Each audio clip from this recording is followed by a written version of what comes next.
I'm Elaine Reyes at the United Nations headquarters in New York, and this is UN Insider. Coming up. This is tragic, as many have lived in misery since the outbreak of conflict nearly 14 years ago. The UN calls for calm as fighting escalates dramatically in Syria, claiming dozens of civilians and threatening a humanitarian crisis. AI should be a boon for all, not a game reserved for the rich and the powerful. Making sure no one is left behind. A look at a new group working to ensure every nation can reap the benefits of artificial intelligence. I do believe that Africa is claiming what Africa feels entitled to. Reshaping the continent's role at the UN and on the global stage. A conversation with the Special Advisor on Africa. Next.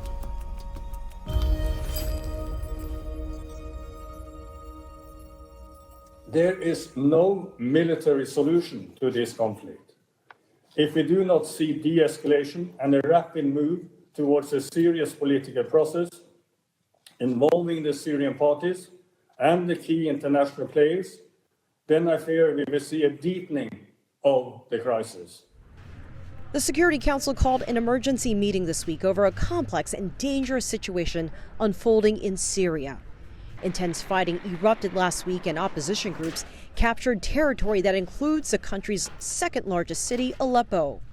An estimated 7 million people live in the opposition-held areas. Dozens of civilians have been killed amid the fighting, and the UN says humanitarian concerns are mounting. This recent escalation of hostilities has caused many civilian casualties, displaced tens of thousands of people, interrupted critical services, and disrupted our humanitarian operations. Shidija is monitoring developments inside the UN and has more on our top story. Deja. Yes, Elaine. This week, even though we had a Security Council meeting on Ukraine, Middle East is still the focus of all diplomatic efforts. First, on Syria. The fast development of Syria conflict may astonish many people, especially the rebel groups now took both Aleppo and Hama, which triggered another round of escalations and displacement. What does the Secretary General have to say about all the situations? After 14 years of conflict, it is high time for all parties to engage seriously with Geir Pedersen, my special envoy for Syria, to finally chart a new, inclusive and comprehensive approach to resolving this crisis in line with Security Council Resolution 2254.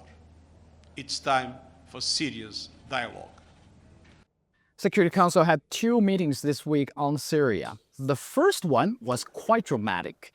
Though many agreed it's time for de-escalation, the approach was quite different. For Russia, it accused US and allies of whitewashing Hayat Tahrir al-Sham, or HTS, the terrorist organization that started this round of conflict. At the same time, they are openly attempting to whitewash the HTS, presenting the terrorist organization as a kind of allegedly moderate Syrian opposition. The HTS has just demonstrated its so-called moderate nature. Such double standards are unacceptable in the fight against international terrorist groups, which have been designated as such by the UN Security Council, must certainly continue. But when Aleppo is under occupation of the rebel group, how is the safety of UN staff? Is the UN staff safe in this escalation of conflict? We have over 52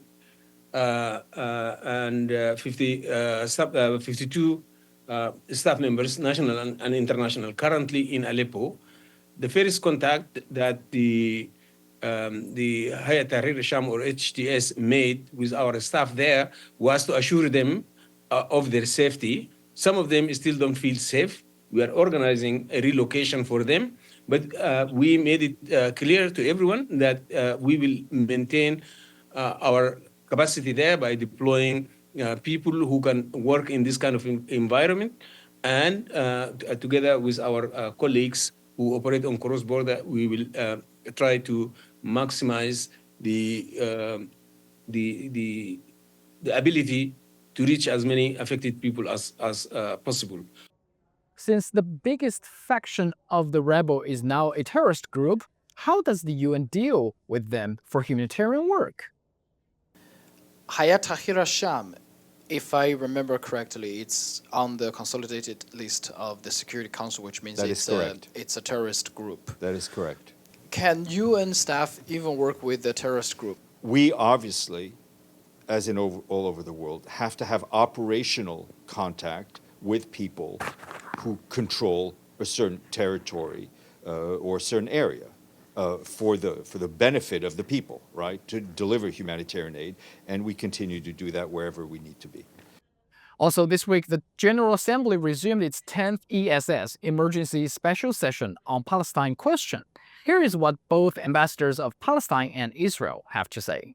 The images of our children burning in tents, with no food in their bellies, and no hopes and no horizon for the future, and after having endured pain and loss for more than a year, should haunt the conscience of the world and prompt action to end this nightmare and stop it from happening. Never again for our people or any other people. Never again. But if you truly want peace, it begins with dismantling this infrastructure of hate and the glorification of terror. Stop rewarding murder. The ESS will resume on next Wednesday. It is believed that there are multiple draft resolutions, and there will be vote on at least one of them, and we will watch closely.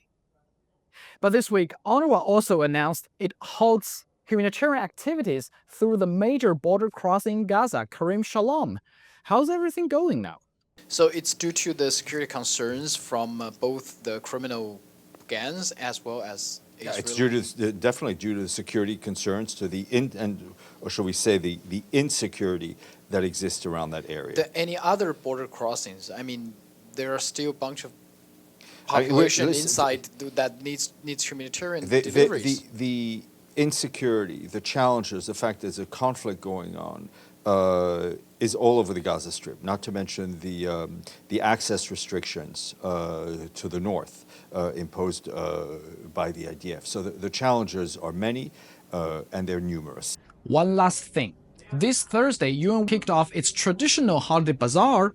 All proceeds will go to assist children in vulnerable situations around the world.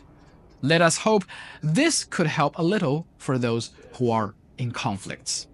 And that's all from me. Elaine. Shudeja, thanks.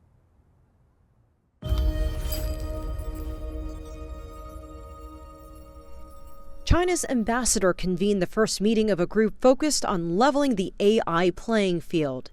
The group will work to ensure every country, rich or poor, can reap the benefits of artificial intelligence. Jody Jacobs has the details. It was the first meeting of the Group of Friends for International Cooperation on Artificial Intelligence Capacity Building, spearheaded by China. This gathering follows the UN General Assembly's adoption of China's resolution on international cooperation on AI capacity building back in July. The essence of the resolution was to stress the importance of supporting developing countries and ensure no country is left behind. Nations around the world acknowledge the enormous value of AI technology. However, some experts warn that the same sophisticated systems used to discover novel drugs and tackle climate change also have the potential to threaten security and privacy. China's been leading the charge for AI technology here at the United Nations, advocating for only one set of global rules to govern the technology. Chinese officials say capacity building is key, and any attempts to create divisions must be rejected. The international community should respect and safeguard the right of all countries to develop and utilize AI technology on an equal footing, and work together to create an open, inclusive, and non-discriminatory environment for AI development. AI should be a boon for all, not a game reserved for the rich and the powerful. It was a sentiment shared by many other member states attending Tuesday's meeting. Zambia, which will co-chair the group of friends with China, says member states must ensure that the benefits of AI are shared equitably across all nations and peoples. We must work to bridge the growing AI divide between nations. This means ensuring that countries in the global south have the infrastructure, knowledge, and resources to participate meaningfully in the AI revolution. Second, we must foster practical cooperation that translates into tangible benefits for our peoples. This includes knowledge sharing, technical assistance, and the development of human capital in AI-related fields. The key objectives, China says, will be to advocate for putting AI capacity building high on the UN agenda. It also stressed the need to facilitate exchanges and best practices related to artificial intelligence to all member states. We hope this group of friends can play a role in helping the international community seize the immense opportunities presented by digital development, build partnerships, and take actions for a brighter and a smarter future.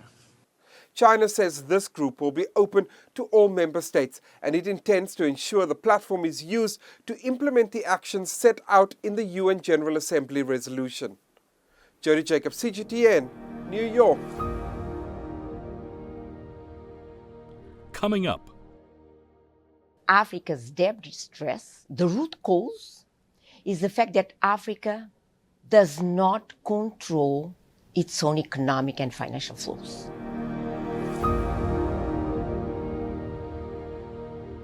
UN Insider. The world's currencies are more connected than ever before. The mechanisms that drive the economy are universal. Money moves markets. We explain these trends and show you how the cash in your pocket can have a wide-reaching effect. Because money makes the world go round. Global business.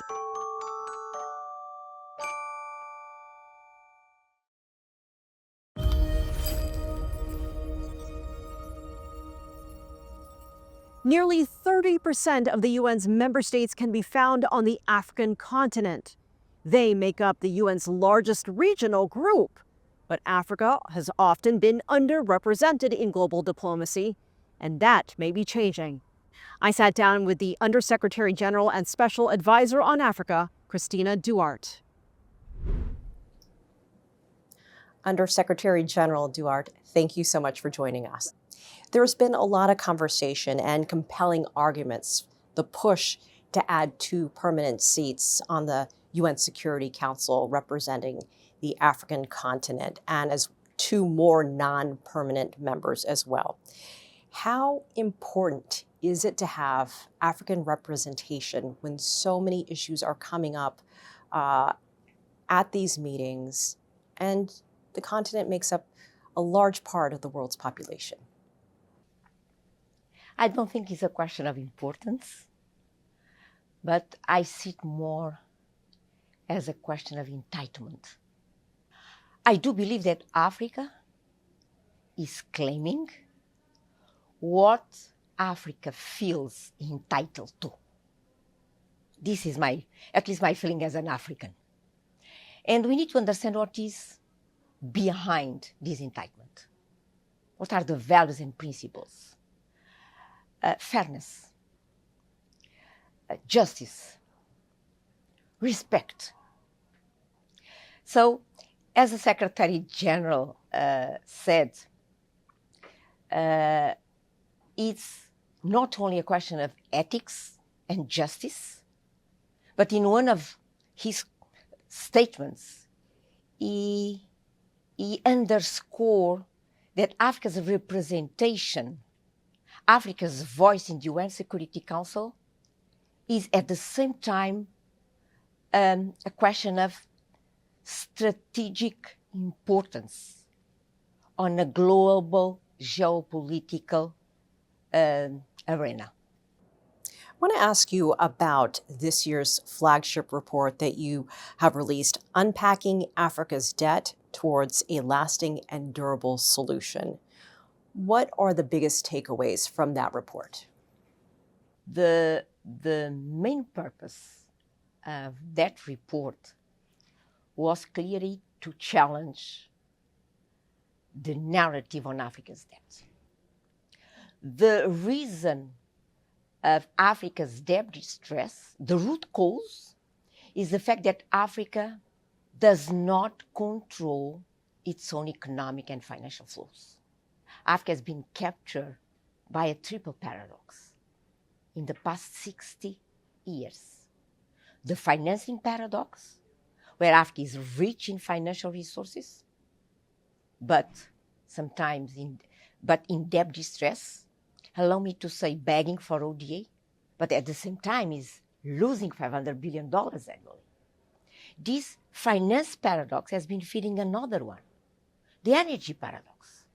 Africa is rich in energy sources. You think about an energy sources, you ask me, I will tell you that Africa has it. But 600 million people have no access to electricity in the 21st century. This energy paradox has been feeding another one, the food systems paradox. Africa is rich in agricultural resources and water, but in permanent food insecurity. So in order to break this triple paradox, we need to start with the financing one. And just break the paradox so that Africa controls its economic and financial flows. You speak about development, and I want to touch on your growing tech hubs on the continent. Nigeria being touted as a place where young people can grow their businesses. Talk to us a little bit about the importance of STEM education when it comes to jobs and development on the continent. Africa, as we know, has the youngest population on Earth, and that number is expected to double by 2050. We reach a point in Africa where science, technology, innovation needs to become organic, needs to enter our DNA. The responsibility of the state should be to create a science, technology, innovation ecosystem. With this ecosystem, private sector and civil society should jump and move forward. Do you know what is the best job creator in Africa? It's not the state. It's not the private sector. It's the youth. African youth. 95% of youth employment are informal employment. So we need to approach this as a mutual responsibility, where a division of labor needs to be decided, so each one understands its role. STEM is a critical piece for the state to build the ecosystem.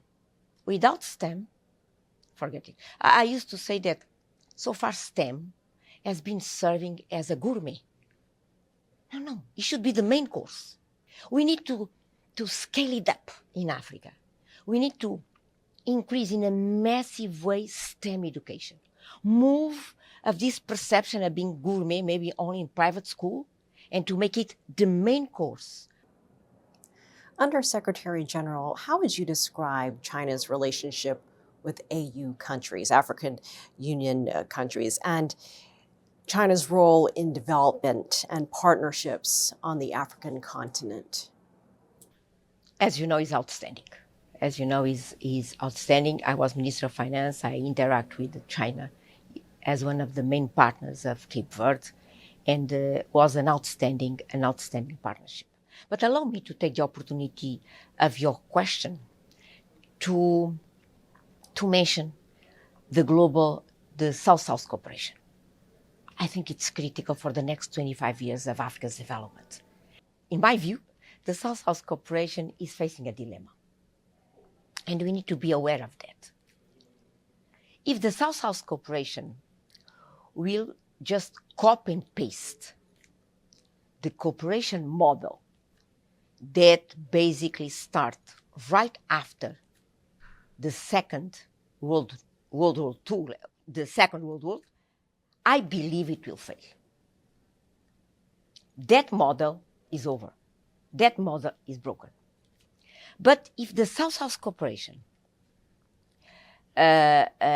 will be able, recognizing, as we mentioned at the beginning of our conversation, the long-term historical dynamics, recognize that the geopolitical tectonic plates are moving, and the new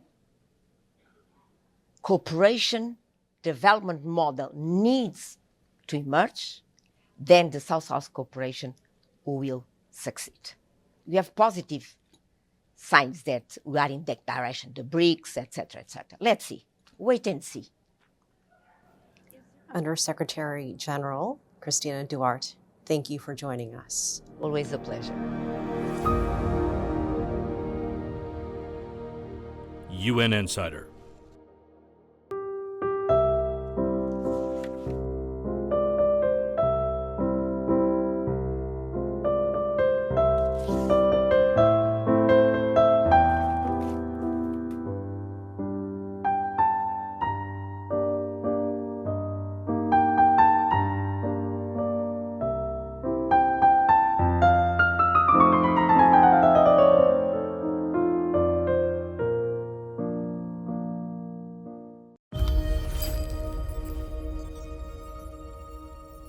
This week, the UN marked the International Day of Persons with Disabilities. Globally, some 1.3 billion people experience significant disability, representing 16% of the world's population. 80% of persons with disabilities live in developing countries. 45 countries have anti-discrimination and other disability-specific laws. Brazil is considered one of the world's top destinations for surfing. One inspiring initiative is helping break barriers by offering people of all abilities the chance to ride the waves. Marina Abib grew up by the sea on the island of Ilhabela, the daughter of a sailor.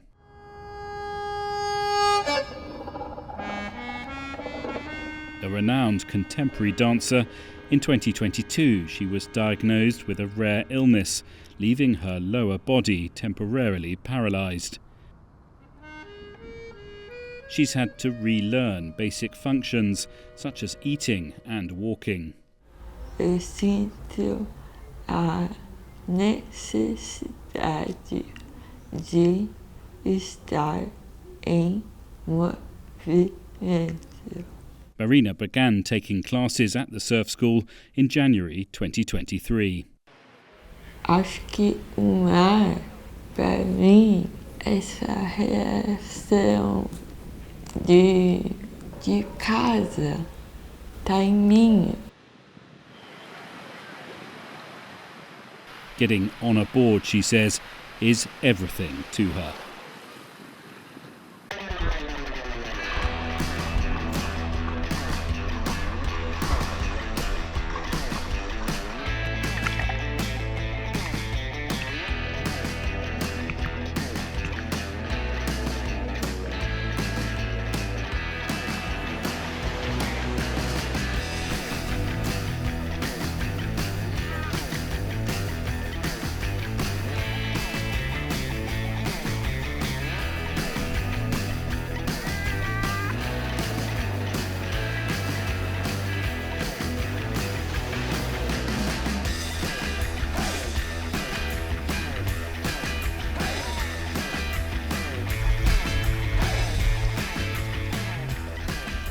E eu acho que a Marina tem esse espelho para todas as pessoas que podem ir mais e à vontade.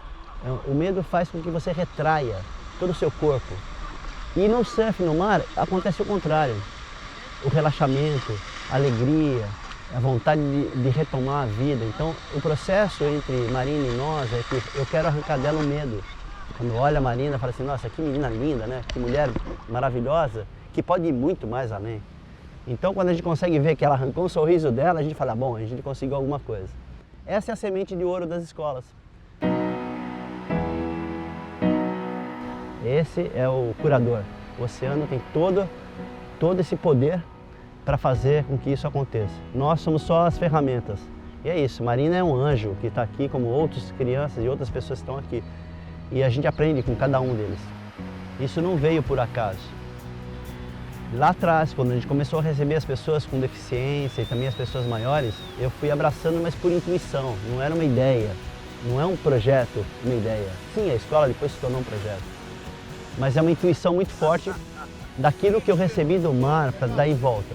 Eu acho que eu encontrei um sentido, depois do surf de competição, o sentido da minha vida é exatamente fazer o bem para as pessoas.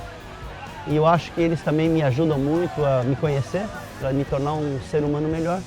A escola hoje está enraizada, não sairá. Cisco pode sair, mas as escolas ficam. É isso. So, as long as there are waves here in Santos, there will be surfers of every kind.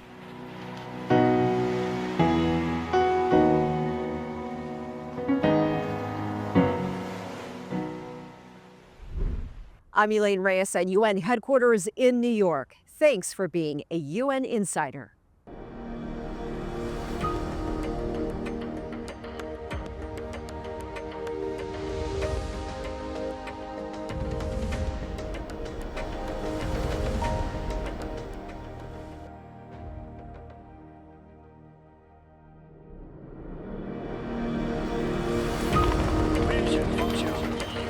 I'm Elaine Reyes at the United Nations headquarters in New York, and this is a special edition of UN Insider. UN Insider serves as an important window for the global audience to better understand multilateral diplomacy. It's very important for the media to cover the United Nations, to seek to understand and tell the story in ways that the average person in the street can understand. I think it's very important that the media should contribute to conveying important messages about the reality of today's challenges. UN Insider has come to the UN, and we at the UN are so grateful to have it here. It is the only dedicated TV program to what is happening in the UN, and it is reaching so many people with, as it says in its title, inside the UN stories. Media plays an important role in providing objective information across the world. We think that media has a strong power of uplifting, what we are trying to convey as messages as developing countries. We need the mobilization of all peoples, of whole government and whole of society, and media can help us to be informed so that we also can make our part. I think the media is fundamental to enable citizens across the world, first of all, to understand what is the rationale of having the United Nations. It's not that there is one place on planet Earth that will tell the rest of the world what to do. It is a much more complex story.